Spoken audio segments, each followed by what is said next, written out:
Captain's Log Supplemental.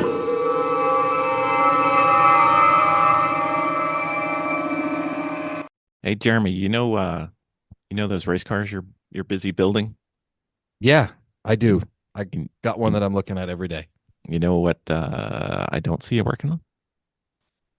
You don't see me working on the amazing Sentinel system yet. That's true. It would take all of 10 minutes for you to have one. And it's very quick and easy to install. It is. It is. And we could watch you when we are not at the race with you and see how you're doing. And then we can call you up when you get out of the car and tell you everything you did wrong. And I love that because so many years I've been driving and not been able to see what I'm doing. I know. And now we can. I know. You know what I'd like to do with the video? My most favorite thing is I take the video and I load it on YouTube and then I send it to my coach and say, look at 26 minutes and 17 seconds. Look at this one lap and tell me what I can do better. And every single time, you know what they say? Everything. Exactly. Precisely. So with the Sentinel system, you get instantaneous feedback plus useful feedback that unfortunately is accurate for my driving. I think it's accurate for all of our driving. Pretty much. Yeah, that's probably true. Yep. But you need to get one in your car, sir. Yes, I do. And with the discount code that you're going to tell everybody, they can save 10% on this awesome system. Yep. Trouble free. I haven't had an issue getting video every time we've gone out with the Sentinel. It's always worked. Can't say the same for some of the other systems we've tried. So I don't know. It's on the podcast notes down there. Don't do it while you're driving though. We like to have our listeners live. It's good.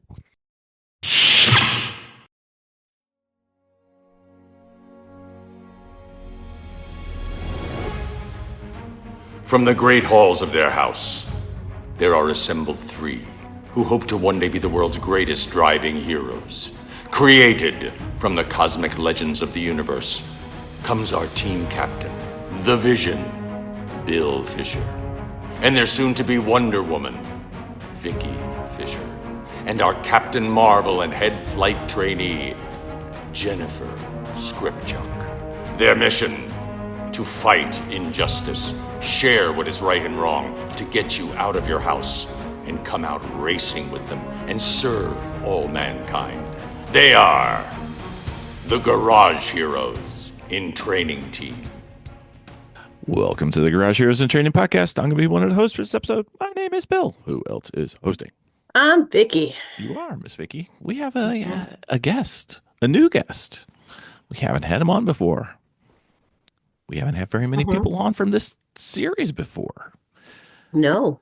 He has a YouTube channel that I discovered a few months back. I'd say sometime early summer. I don't know. I watch so many YouTube channels. I can't keep track of when I started any of these things.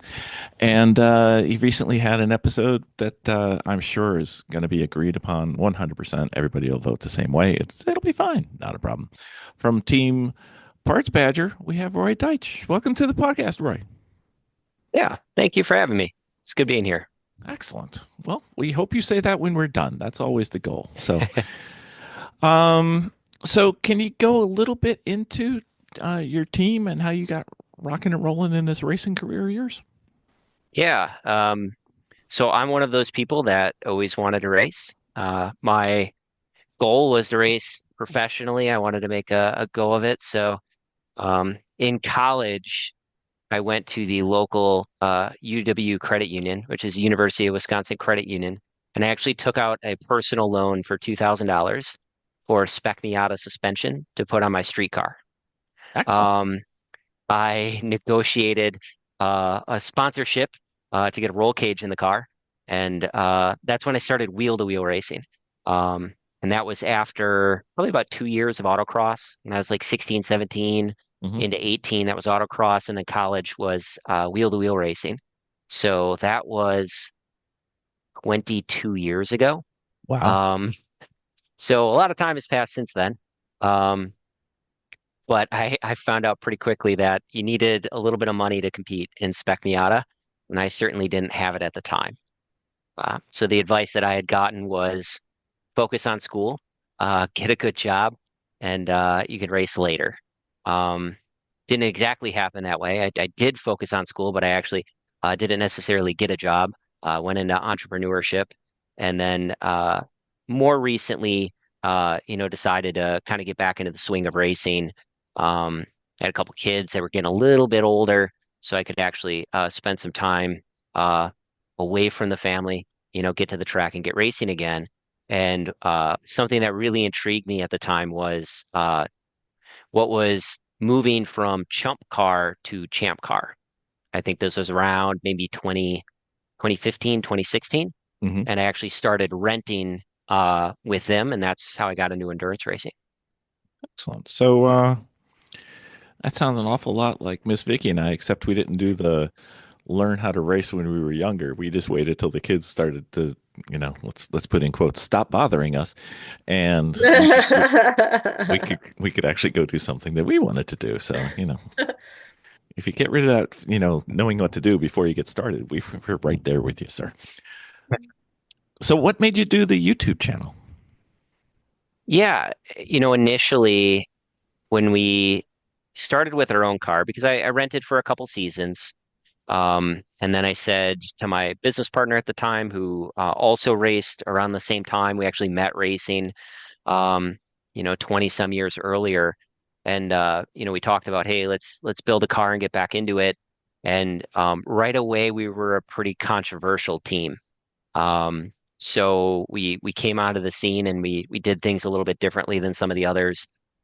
Notably, we just sawed the entire back half of the car off at the first event because the way we read the rules, according to SCCA, when you read the rule book, you just do everything to the letter of the rule. And we were following Champ Car rules the same way. So we just took a sawzall to the back of the car, chopped it off because it met at the time, which was a 60% rule. We added like cardboard to the roof. We did a lot of really crazy stuff, and the car was really, really fast. Um, so it definitely caused a lot of controversy right away. Um, when we dove into the Was it series, controversial or WTF? yeah, right. And I think Bit of we both. definitely we approached it in a pretty brash way because SCCA, at least when I remember it, it's like every region kind of has their own tech people. And at the time, I didn't really understand that like Champ Car, the tech people are the same at every single race. And I got a little combative. And I was definitely approaching it with a hotter head as far as debating some of these points of legality on the car. And then our driving too. We were driving like SCCA drivers where, we're rubbing, tapping mirrors is kind of normal for us. That is a big no-no in Champ You Car. were probably fun to have there. Yeah, yeah. So really controversial start. And that, you can imagine the forums, lighting up after that. But it kind of gave us um, a following a little bit. We would always run fast. We would usually lead the race and then the car would blow up. So they have this broadcast and that kind of had a following. And then we really started sharing a lot more about the car Hmm. and what we were doing because at the time we were faster than the Miata teams that were running at the time. And people were wondering, hey, what are they doing that makes you faster? And we just started sharing that information. And I actually put it on a website in a blog format. Um, Cardboard roof. yeah, right. But just like weight reductions, like are you depinning your harness? Right? Are you chopping this section off? When you cut the door, are you doing it like this? When you're gutting the hood, are you doing it like that way? Suspension setups, we were running substantially less camber than anybody else. We were doing a lot of other things that other teams were doing differently. A lot of aero. We did a lot of aero testing with different splitter designs. We made a fastback, different wing placement, um, and we did a lot of dyno testing. So testing out different intakes and different things we were doing to the motor um, to get power up for a pretty common platform. And that kind of had a following on the website, and I think it kind of won some people over. Um, our driving got a little bit better, and we got a little bit calmer, I would say, at races. Definitely not knocking mirrors anymore, and um, that I think that kind of built the audience that stayed with it. So, um, talking about chopping the back of the car off, Champ Car actually banned the car, and it was You not think? just me. It was other teams as well that were Now, taking the rules like way beyond what they initially intended, but it was still within the letter of the rule. So they well, basically yeah, banned, you're like, but it's not in the rule book, and this is in the rule book, and I'm following Mhm. the rule. It doesn't say Yeah. it. So they changed the rules. And because they changed the rules, there was just no way we could get the car legal again. So we took all Was the that parts your off. fault? Yeah, probably. I was the one saying to cut it off. Um, and I Now, think when you mean cut it off, what do you mean cut it off? like just take a Sawzall and we just took the entire back of the car off, right to the rear subframe. So the Oh, Miata literally had nothing behind the rear subframe at the time. okay. All right, I'm sorry. I didn't mean to Because interrupt. it's I just need that clarification. Let me yeah, clarify. She did mean to interrupt, I, and she I'm does I'm it all stunned. the. I'm just literally stunned walking into like your first race and or your first season and going, this is what I did. Here's my mess. yeah, yeah. And my business partner and I, we kind of had this phrase at the time, which was just light it up. So it's just like, yeah, whatever, like just do crazy things. And we definitely embodied that on the team. But anyway, so that car is banned now to the YouTube channel, right?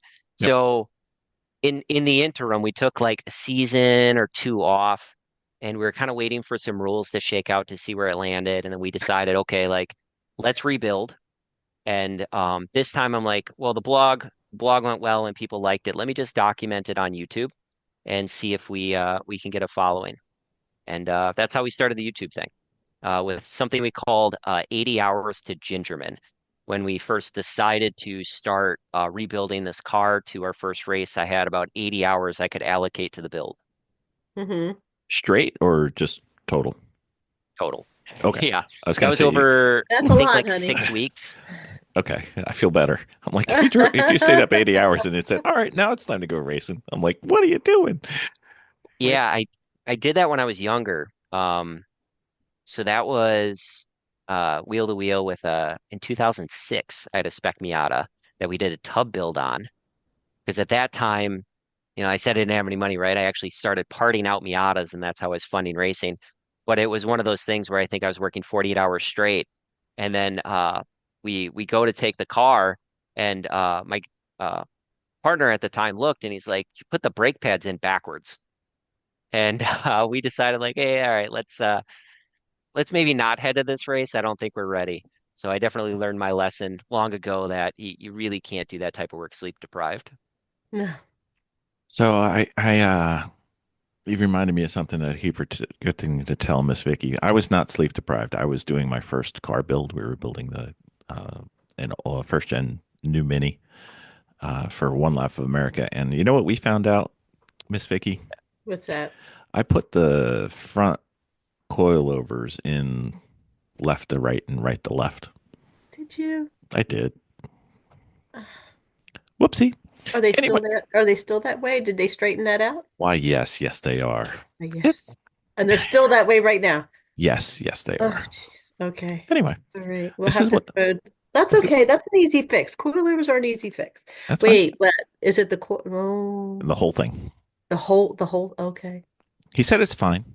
Okay. It's nice to do in the future. Sorry, just kept forgetting to say something about it. I'm like, yep.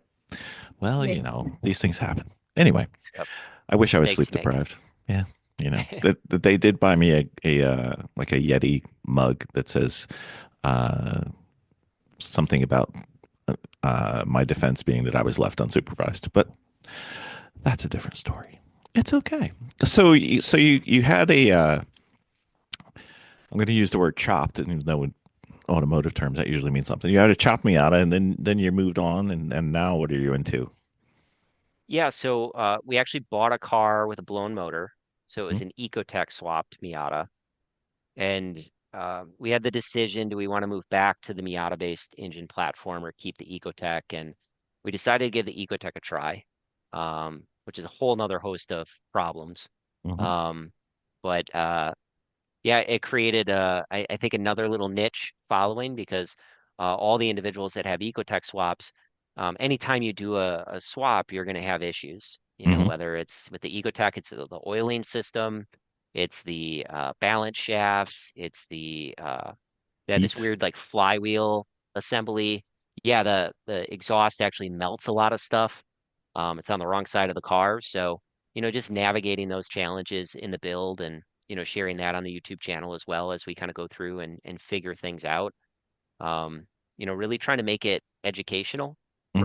for people that, hey, if you want to do endurance racing, this is what we've done. This is what other people that have been successful have told us. Um, and just share that knowledge with the community. Yeah, because one of the things that we see a lot with the endurance racing that we're involved with is the turbo gives you many things, but it does not give you many checkered flags at the end. Yeah. Uh, so how would you qualify your Ecotech swap Miata as a plan? Um, it's still in the air. Okay, Um, I would well, say the power is phenomenal. sure. The most we were getting out of the old platform, I think we are getting about 135 foot-pounds of torque and around 149, 48 horsepower. And that was, I think we have like $10,000 in dyno time on Wow. that platform. Yeah. Where the first time we took our Ecotech motor to the dyno without any tuning, this was just the base tune, 169, 169. So 169 horsepower, 169 foot-pounds of torque.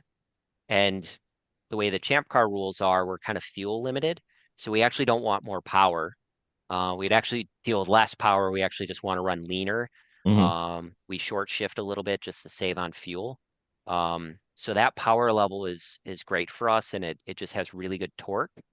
Um, Knock on wood, the last few races we've had a lot of reliability. Um, where our very first race with this new build was kind of a train wreck. Since we've been very, very fortunate. We've had a lot of things go wrong, but it's nothing that actually ends up taking us out of the race.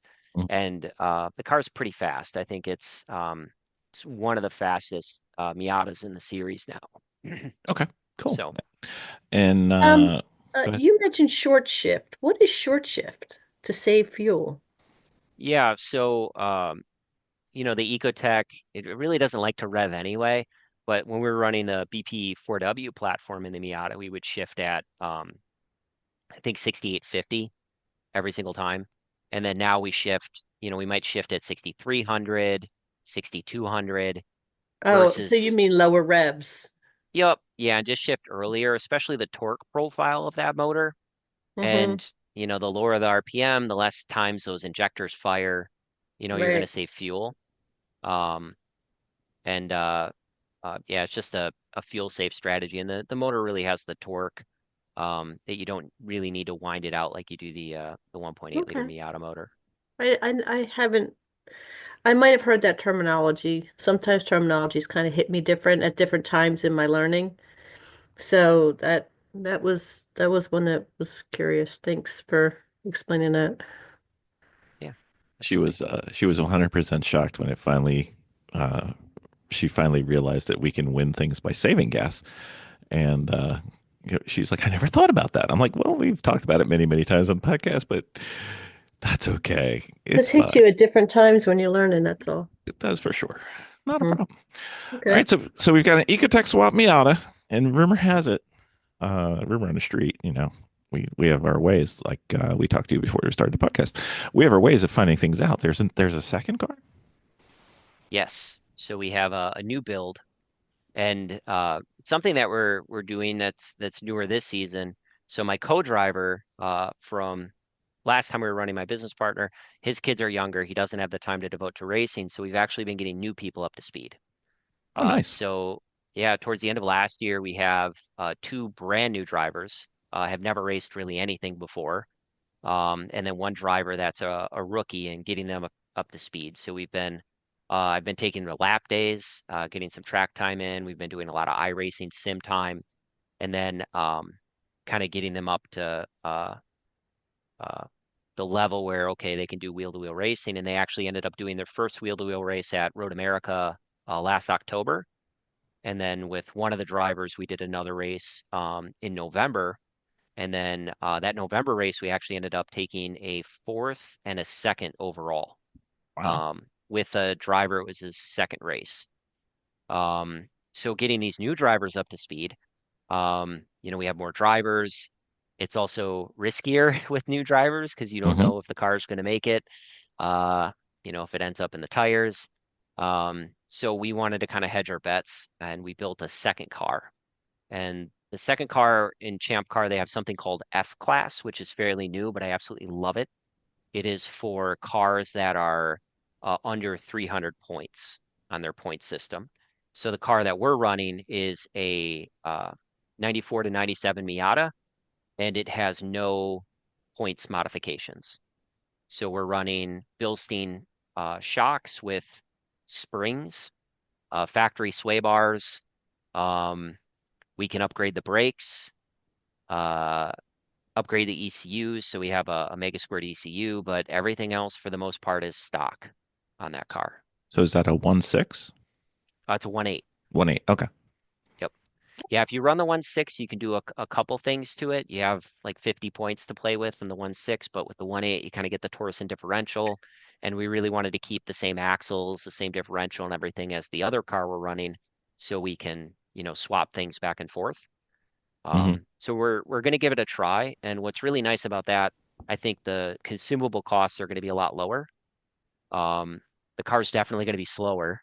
Um, it'll probably be somewhere in the neighborhood of 8 seconds a lap slower, maybe 10 seconds a lap slower. Right. But you can still finish well if you just drive really consistently and have good strategy. And now it's its own class, and you're competing head to head under against equally prepared cars. So what class does your Ecotech fall in? So the way Champ Car is set up, they have assume Champ Car has no classes. So everybody's competing for the overall win, uh, with one exception, and that's EC class. So the EC class is cars that are over points or don't qualify for some reason. They can still race, but they're not in the same race, if that makes sense. Hmm. But regardless of what class you're in, you're competing for an overall win. So the classes are based on displacement from A to D. So the A cars are under 2 liters. A B car is 2 liters to 2.4. A C car is 2.5 to, I think, 3.5. And then 3.6 and over is in D class. And all the cars, what's great about Champ Cars, you could have an A car, a B car, a C car, and a D car go 1, 2, 3, 4 in a race. And they're all supposed to be the same speed. And generally they are. Um, so in the case of our Ecotech Miata, it's a B class car based on displacement. Now the other exception now is the F class, which that is not equally prepared, because you don't have 500 points, you only have 300, but you still could win overall. So it's kind of interesting. You kind of have two different races. You do kind of have an in-class race, and you could get a trophy, or you do get a trophy if you win class. Um, but at the pointy end of the field, I think everybody's really going for overall wins. And if they get a class win, it's just kind of nice um, to have. And I think it is a little track dependent because if you're running something like Gingerman in a D class car, which is really high displacement, you're probably not going to win. Right. Where the smaller cars with the smaller motors would probably do better. Where if you're running Daytona, you're probably going to do much better in like a C or a D class car. Yeah. Road America, Road Atlanta. Yeah. Sure. Yep. Okay. All right. Because we've never really gotten into on the podcast. We've never really gotten into Champ Car. Just the combination of schedule and timing and car availability and honestly not knowing how to fix a car. So we looked at what we had at the time, and everything got really weird penalties for what we were doing as we had inherited the cars. So the mods were already there. So to us, it was stock, but that doesn't mean it was stock when it came out as a dealership. But that's okay. So yeah, we probably are overdue for a little Champ Car exhibition. That should be quite fun. We are definitely into whatever, wherever, whenever, whatever, as much as we can, and that should be fun. Okay, so um, Miss Vicky, your favorite question? Yes. Well, your favorite question on this section. Oh yeah. Motto. Yes. Yeah. So, when you, well, he already told us what his motto's light it up, apparently was the motto to start with. I don't Yeah, know. let's see if I have my helmet here. I'm not, I'm Um, not, I'm not sure light my it up old is what we helmet. want to do to Well, I our think that cars. was his motto, which got him in a lot of trouble, it sounded like. Yeah. So I don't know if you can see Yep. that. So I Yep. Yep. actually had that on my old helmet, the light it Nice. up phrase. Yep. Um, So was that yeah. your mantra when you head out to the track? That's the mantra. Yeah. That's the motto. Um, That's what gets them all started. yeah, I think it was our mantra when we started. But it's not a great mantra to finish races. No. No, Um, No, no, no. no, no, no. Do you and have one now? you know that's a great question. Perhaps something you want to share with your rookie drivers that are coming onto your team? I'm just. Yeah, somebody's never been behind the wheel. You want to go light it up? Yeah, Oh, you want to hit a definitely wall? not. Probably not. So the instruction that I gave them, and when they ran the Road America race, they actually ran it alone. So I had decided, because I talked about 80 hours to Gingerman in the build, I'd actually decided to build that car and race that season after I had already booked my Formula One tickets at Right? Austin, and they were at the same time. So I Yeah. actually flew to Austin, and then the new drivers actually drove that car and did the whole weekend all on their own. Um, and the instruction that I gave them is uh, your goal is to finish. Um, Right. your if you don't finish, it's very bad. Like we don't get to keep doing this if something happens to the car. And I don't care how fast you are, but basically treat the race like a test day. And don't do anything outside of your limits because I think really getting the race experience, it's so intimidating your first time. And just Hmm. dealing with traffic and trying to navigate just the car and the sounds and the fatigue. And if they just make it through the weekend, then we can start focusing on racing, and Hmm. racecraft and all of these other elements. And the team did a phenomenal job. So I would say if I have a motto, it's going to be changing. Um, and for each driver, they're kind of each focusing on different things. So I kind of we make sure we have expectations and a goal for each event. So light it up is no longer the motto. And I would say it's going to be evolving. And I know with Road Atlanta coming up, it's a 14-hour race. And historically, we've done very well. We have a second overall, and last time we raced there, we had first overall at that event. And the the reason why we ended up doing so well, it was the two times that I think I didn't light it up. The first time I thought after the first pit stop that we had actually had a front main leak, and we put up a sign, kind of like they had the Ford versus Ferrari, where he puts up a sign saying like rev it to hell or whatever. It was a sign saying like shift at 6,500. Yeah. Um, and what's funny about that is that race we ended up, finishing second overall, and finishing, and it's just because we took care of the car. Yeah. And then the other time we ran that race, it kind of reset back to that mentality because we had blown up, I think, four motors between that span. We're back to Road Atlanta again. I said, let's just take it easy because, we're used to doing 7-hour races, 8-hour races. Let's just run the first 6, 7 hours as if, we're just trying to make it to the start. And then once we have 7 or 8 hours to go, then we can actually look at it like it's a race. We'll start caring about our position, and then we can decide, okay, do we want to pick it up or not?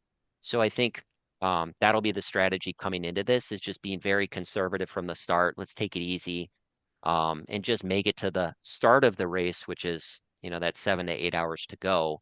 And then we can see who's left because we'll definitely have a lot of attrition, a lot of mechanical attrition by then. Yeah, plus the variables go down with time. Yeah. Yeah. So there's a few cars we race with that it's just like, well, if they don't break, we're not beating them. So, just Yep. we gotta. Yeah, and you never know. We've seen so many times when this actually happened at Autobahn, where we had a really good performance there, but the lead car ran out of fuel on the last lap, um, and they couldn't make it around, and made for a very interesting thing actually. because of the yellow it ended up causing, we weren't able to make a pass we needed to move up the field. I think we would have gotten a third overall. Um, if it wasn't for that yellow, we were so close. Yeah, Um, but yeah, sometimes it comes right down to that wire. it does for sure. Mm. So you've been doing this quite a while. So I'm assuming you've had a few highlights in there, but is there anything left on the list? Is there a track or a race or a series or something that you're like, I need to put this in the bucket list category? That's a good question. To be honest, I the first time I raced Champ Car, I learned more than I had learned in my racing career up until that point. Sure. And I had been racing for a decade. It was just to be in the car for that long was such an awakening, because prior to that, I was doing sprint racing. You're in the car for 25 minutes. You can't really learn that much. Yep. And once I got past like the 45-minute point, I'm like, holy cow, I can really practice these things at a much different level. And I was able to iterate a lot more. And my initial intent was I wanted to go around, learn all the tracks, and then I wanted to move into pro racing, and do World Challenge or maybe Pro MX5, um, and move into the series. But I said, okay, let me go around and drive all these courses. I'll get really good notes on the tracks, and then I'll be ready and I can run a pro season. And after we finished our first season, um, I really thought I can't find anything that's more fun than this. Hmm. Um, I absolutely just fell in love with Champ Car, with the competition, endurance racing in general, especially within the Champ Car rule set. It's not just driving; it's team, it's strategy, it's the build, it's the innovation, everything that takes place outside of the track. Um, it takes a pretty significant effort to be competitive, and I really enjoyed that challenge. And I think when I looked at some of the pro opportunities, um, where it's not like I'd have a sponsorship or anything, right? This it would be self-funded, Yeah. but I just really couldn't see myself having that much fun with it. It's back to sprint type races. Um, it's even that arrive and drive. I've done some arrive and drives and they're okay, but I really like having my own car, my own team, and really being able to control my destiny from that perspective. Hmm. Um, so I think I'm doing my bucket list right now, to All answer right. the question. I definitely had bigger ambitions, but uh, to be honest, I think this is the best place to be. Well, that's not a bad place to be then. Absolutely. So so let's see. So the one thing we know, well, there's two things we noticed after our first season of endurance racing. The first one was, wow, we really don't know what we're doing. And then it was, wow, we're passing a lot more cars in one stint than most people pass in their entire season, sometimes multiple seasons. So, well, maybe we got passed by more cars, but whatever. It's fine. Could be both. Yeah, could be for sure. We were in a B car at that time. So, yeah. Cool. So Parts Badger consists of who now besides you? You've got the two new drivers, you've got you, Yeah, so we have three new drivers. three drivers. Okay. Um, Yep, yeah, and so Parts Badger, that's one of my businesses. So we're a machine shop in Wisconsin, and we happen to attract a lot of automotive enthusiasts. Hmm. So the driver that I started the season with, he's actually our design engineer manager. Our director of operations is one of the new drivers, and our VP of IT is also one of the new drivers. And then on crew, I have our former director of marketing Hmm. as one of our crew drivers, a good friend from growing up who I actually started Parts Badger with um, from the get-go. He's one of the crew. And then another individual that I we kind of have like a side parts business where the parts that the race team develops, we're selling those in this other company we started called Beyond Motorsports. Hmm. And then he runs that company and then he crews for us as well. So it's a lot of people, in the organization that get involved, and yeah, it's a great experience. What is Beyond Motorsports about? Yeah, so like I said with the race team and especially with Champ Car, we do a lot of development. So there's not a good rear brake kit for the Miata on the market that's reliable for endurance racing, and so we would make our own brake kit. Um, and we have a machine shop and we have engineers and we can develop this stuff. So, we make our own parts. And that's just one example. Like we have our own brake ducting, um, and our own aero stuff, and people ask like, hey, you're running that. Can I get it from you? And we used to just make extras and, we'd sell it to people. But we said, okay, well, what if we turned these innovations that the race team is, we're paying for these innovations, we're testing them, they work, why don't we actually make these available to other people? And we found Kyle locally, who's a Miata nut, um, and knows a lot about the platform, and he's got a lot of other fun projects that he works on, and so we started this company with him to sell these parts basically and bring the parts to market because it's not really something that we have time to do. Right. So that's something that he's now doing, and then that's definitely expanded now into other things as well. We How gotta fun. we gotta talk to our HR department. They're not doing the job that his HR department's doing. No. We need people. Anyway, that's okay. Actually, we're doing okay. We got a few people at work with us. So okay, so have you consistently been racing Champ Car? Have you raced the others as well? Any of the other series? Have not. Have not. Um, no. And Champ Car, like I said, I kind of was interested in Champ Car. It was still, I think it was transitioning from Chump Car to Champ Car. Right. I don't know And exactly when they did that. I know they did it.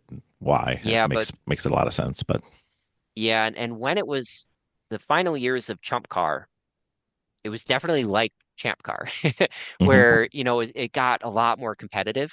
And teams started to take it really seriously. And that's what intrigued me um about Champ Car was um, it's so competitive and you're racing against some, yes, amateur drivers in some cases, and amateur drivers that have been racing through the Chump Car years and just got really, really fast. And then you're also racing against pro teams. Literally like complete IMSA lineups, they're pulling up with the rig and you're racing head to head.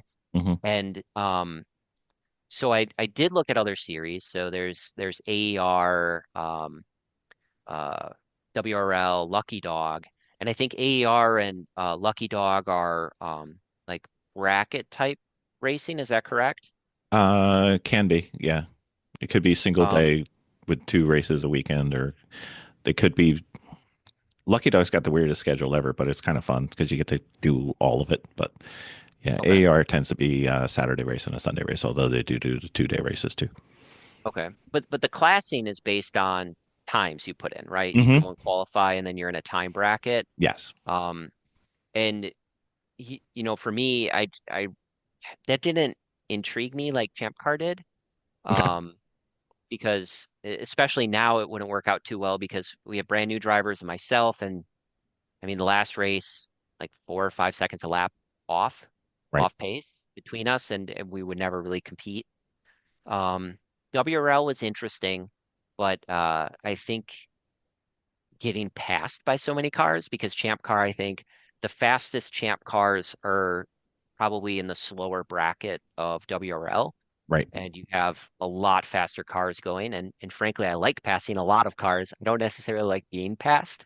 hmm So I've just kind of stayed in Champ Car, and I've definitely entertained different ideas. But I would say actually grid life. I recently last summer I did run a grid life race. Which one? Um, so the one at Road America. Oh wow, that's a big one. Yep. Yeah, it was a big race and definitely different. Um, Very different. Yeah. yeah, a lot more Tons of fun. energy. Yeah, a lot more people. A lot less racing. Yeah. And but yeah, I mean it was a good time overall. I enjoyed it, but I think to really do that right, you'd have to prepare a car. And I think if you're a driver looking to get into racing and you don't have a team, you have the option you can either rent with a team, which I think would be a great option, whether that's with Lucky Dog or hmm AER, WRL, whoever. Right. Or you could just build a car for grid life and run it on your own. And I saw a lot of relatively small teams where Hmm. the team was their driver. Right. Um, and I felt like that was probably a pretty good home for, individuals that might not have um, enough people to put a whole endurance team together. What did you race with Grid Life? I raced that same Miata, In what time attack? uh, uh, GLTC. Oh, really? Okay. Hmm. Yeah. I'm gonna have And to go that's why check. we went and we dynoed that one. So we dynoed it so we could get the results. And we were the lowest horsepower car in the field. Hmm. Um, so that definitely made things interesting at Road America. But yeah, it was fun. Well, there are a bunch of killers out there. So how did that weekend go? Not great. Yeah, Um, that's a tough so field. yeah, it is. And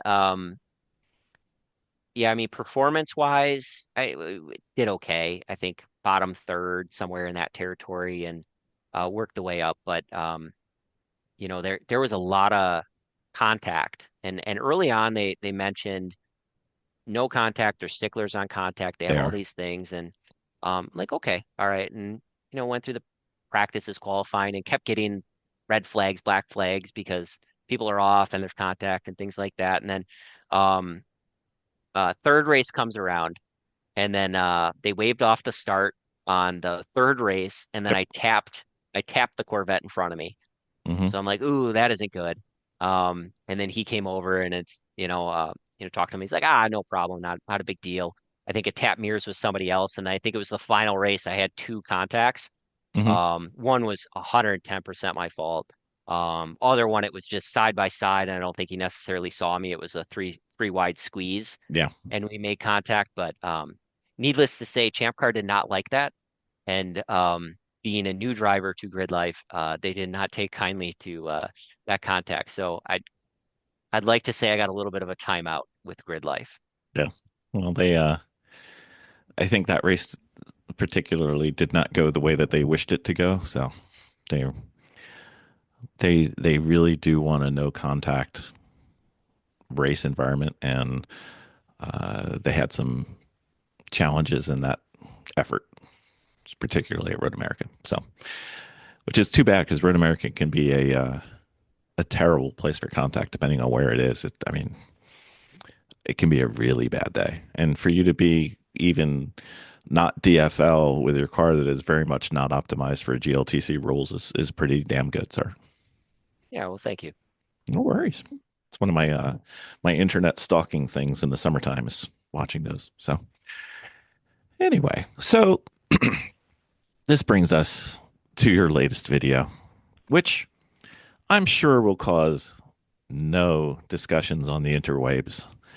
And it's about everybody's favorite topic that seems to start a flame war, and people start cursing at each other and forgetting that they're friends and perhaps even related and perhaps even in the same house. But you had a recent post about some new brake pads that you found to like a lot, and we have tested several brake pads that I'm going to get on my soapbox here. You can't have a vote on what the best brake pad is unless you've tried more than one. I'm just saying. If you've only tried one, how do you know it's the best one? Just because you use it? Anyway, but Yeah, you that that's a great point. I think reinforcing that as well because so much of racing and racing knowledge, I think, is secondhand. hmm. And it's whatever's online and whoever talks the loudest. And testing is just so difficult, It and is. expensive, and it's really hard to get that objective data. And to Hmm. be honest, fast teams don't really share that data. Not Um, not for free. yeah, yeah. So, I definitely like that you said that point. You definitely have to try more than one in order to know which one is better than the other, and doing that under controlled conditions and things like that. It's really important. And so inherent within testing, I'm an engineer, so we can go for this for quite a long time, is that you keep the other variables constant. And one of the things that we have as a challenge is you have an endurance racing team. We have an endurance racing team. The brake pad that I think is the best may not be the one that Miss Vicky thinks is the best, or may not be the one that Alan thinks is the best because we Mhm. drive different.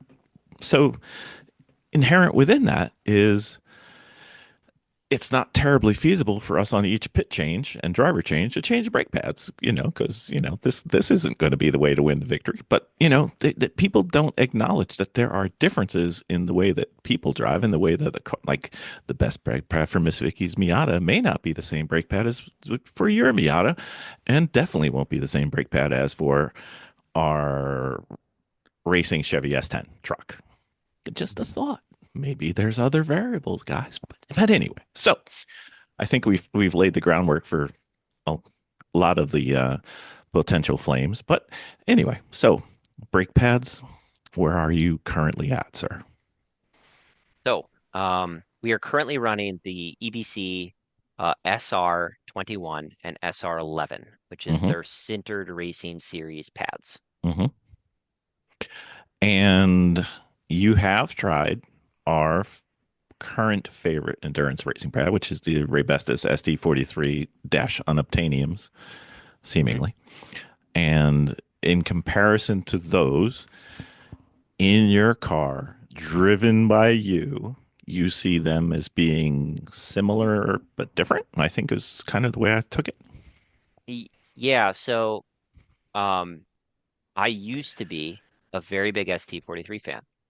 Um, we would run the ST43s, the ST42s, I think, in the rear. Um, and one of the reasons why I really liked that pad was the feel overall, Mm-hmm. and more importantly, the wear. Yeah. Because, we got a 14-hour race coming up. You don't want to be changing pads mid-race, Mm-hmm. and the pad needs to make it 14 hours. And if you're driving 9/10, 10/10, there aren't a lot of pads on the market to do that, but the ST43 is definitely one of those pads. Right. And Um, one thing we like about them too is the low wear rate on the rotor itself too. mhm. So. Yeah, yeah, and I think the it is a great pad. I when I tried the or I'm sorry, the SR21 and the SR11, so I had been struggling with brake wear, and I would have gotten the ST43s, but like you said, unobtainium, you Unfortunately, can't yes. really get them. No. Yeah, and I was out of stock. I didn't have them, so I was struggling with pads. So I went through a bunch of Hawk pads. I went through Willwood pads as well, Hmm. just to try them. I actually think I got those for availability, and I Right. got them shipped to the hotel at the track because I'm like, wait a second, we're blowing through these things. Let's get some more. Um, and I complained about it. I put it online. Hey, I'm struggling with all these different compounds, and kind of here's my review. I'm only getting 7 hours out of these pads, basically. We're barely finishing races. The 8 hour races are, tooth and nail. Yeah. We have to take it easy the whole last stint. And then so somebody from EBC, one of their engineers, actually reached out to me, and I think he must have a Miata or an Ecotech swap or something like that, and he saw the YouTube video. And he's like, "Hey, why don't you try these pads?" Um, and I hadn't heard of them before, but it was the SR21 and SR11. So he sent me a set of pads, and I'm like, "Okay, I'll try them and see."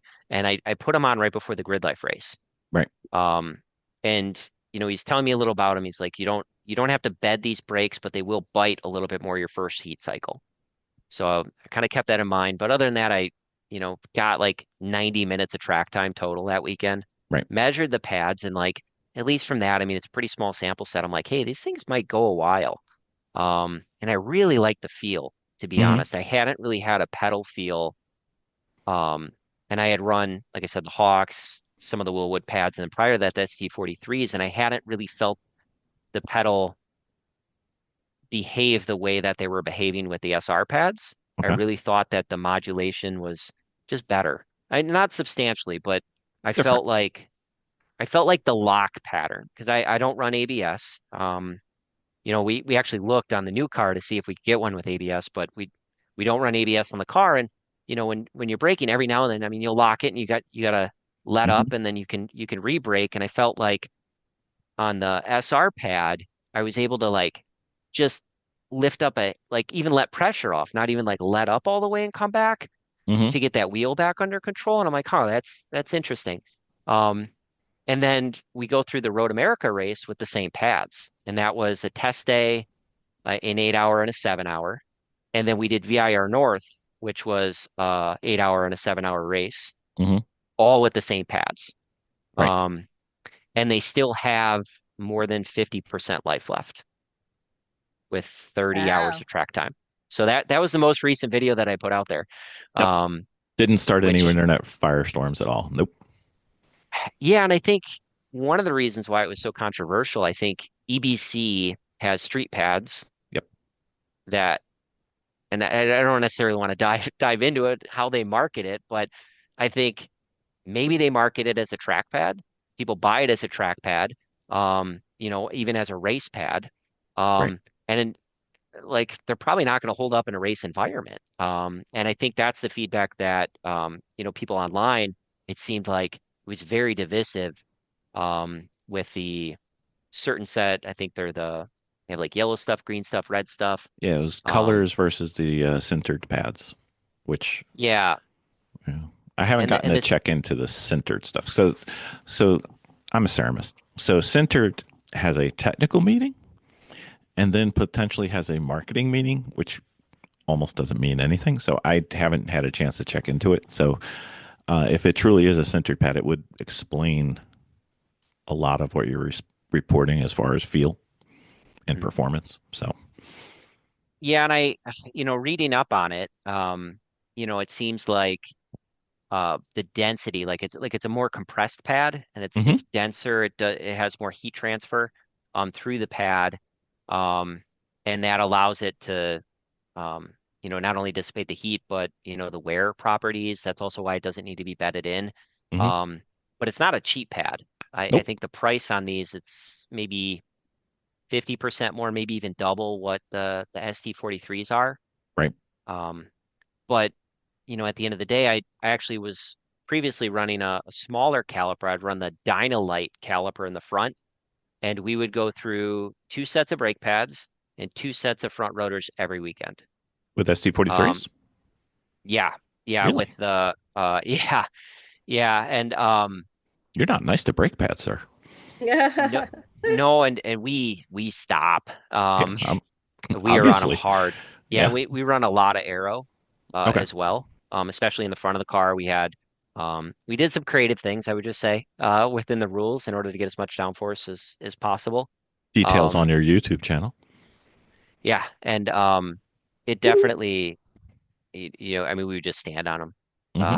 We generate a lot of heat, but now we've moved up to a bigger caliper. So we are running the super light caliper, which I think has 2.5 times the pad volume. Um, Now, don't get me wrong, the ST43 it does last an incredibly long time, and I think apples to apples, um, it's really a good pad. I think my video is just about, hey, EBC Brakes is making this great Yeah. uh this great race pad, check it out, and everybody has an opinion. And some people seem to have more than one, so don't feel bad. So if EBC ever wanted to talk brake pads, I would love to talk brake pads because I know a little bit about how they're processed. So that'd be kind of fun.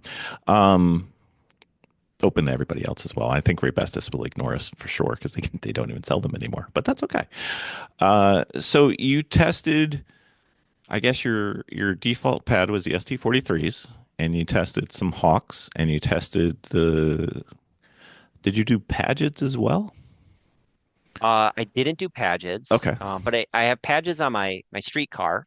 Hmm. Because something we were looking into, and then kind of between this time, we actually had bought. Actually, Paget didn't make the pad shape I was looking for. Yeah, This that's is a probably bummer. note about the SR pads too, is that they are pretty limited in pad shape. Hmm. But yeah, I got Paget's on my street car that we were tracking with the newer drivers, and then I bought Hawk ER1s that I have not tried. Okay. But again, secondhand information, I haven't really heard great things about them. I, Um, as host of the podcast, I will remain unbiased and not say what I've heard.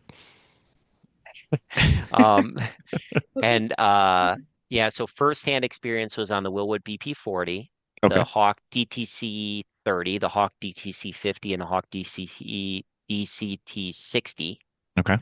and then I currently have um PFC 08s, I think, Okay. Yep. That was the one I was thinking of Paget, or but yeah, or PFCs. maybe Okay.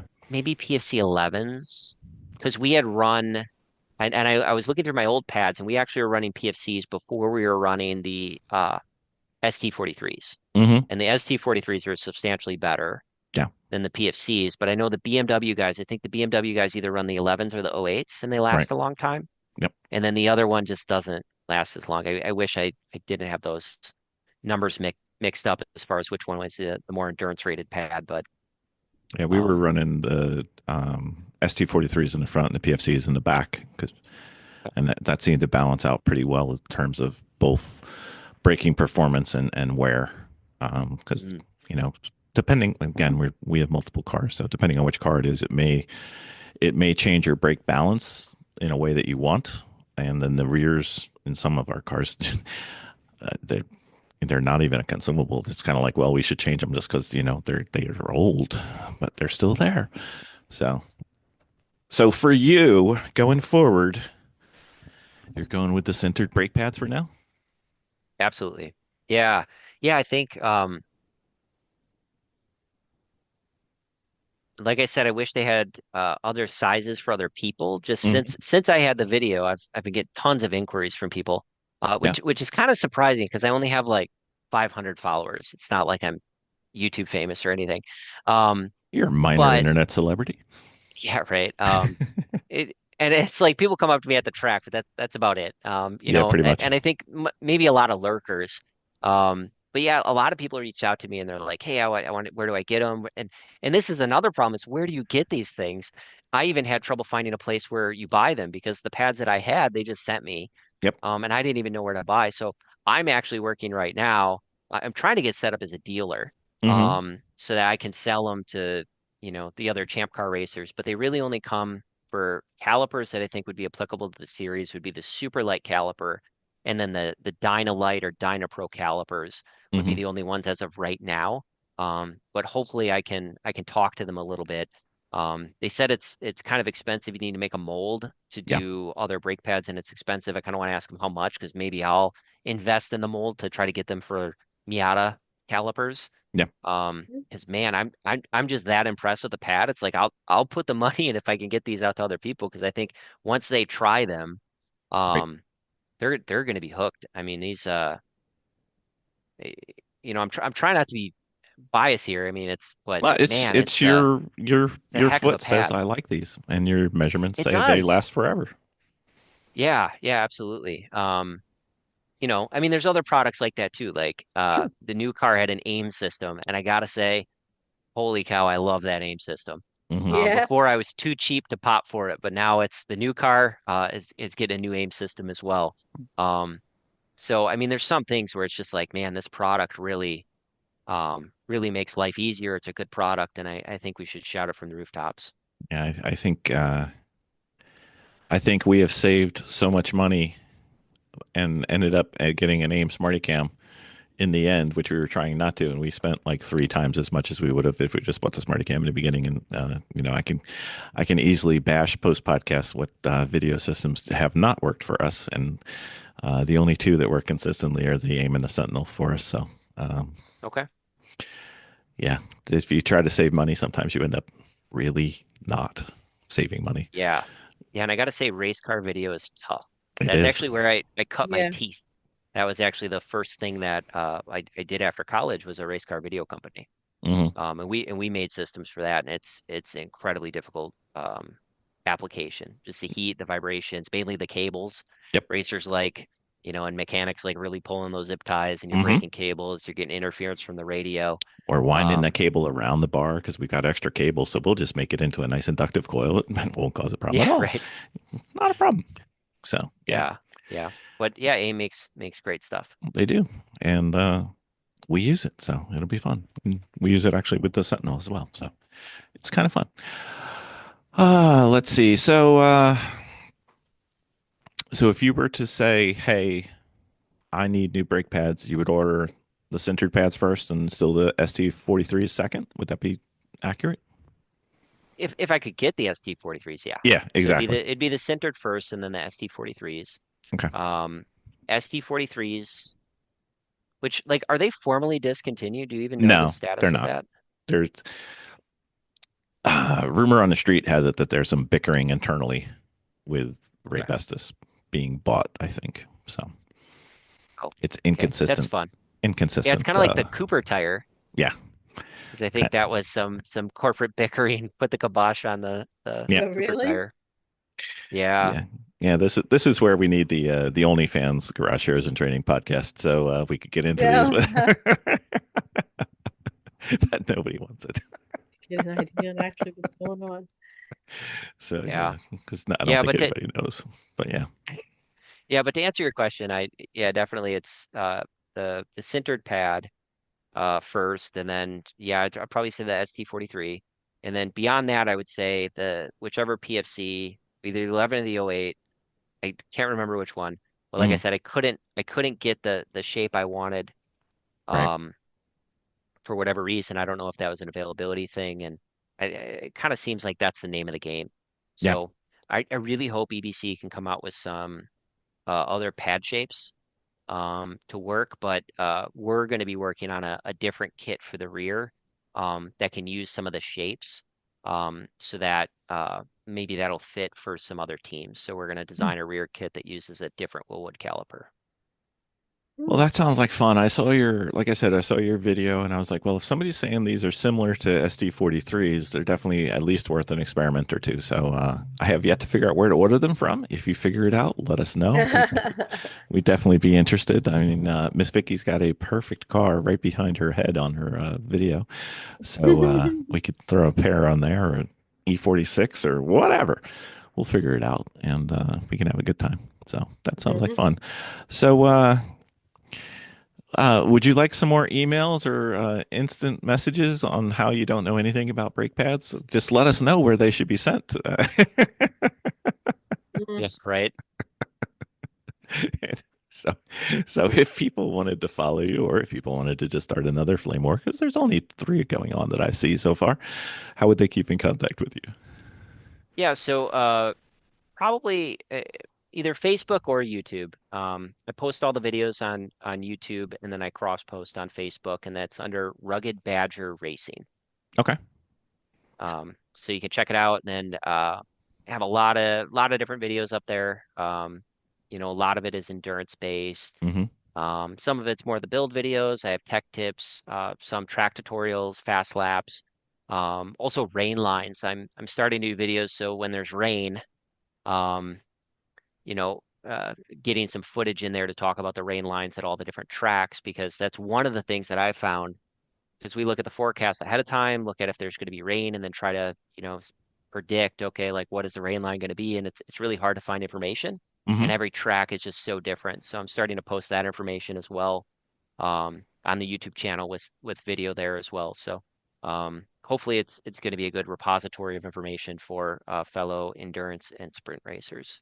Cool. I have two track video links, not links, lists on my YouTube channel. One's for like regular track video and one's for rain. So, did you manage to Nice. get a new one for the new Mid Ohio repave wet or no? I have not. I No. have not either. I don't even know. I know it can't be like it was before. So we'll see. Yeah, yeah, it was pretty crazy.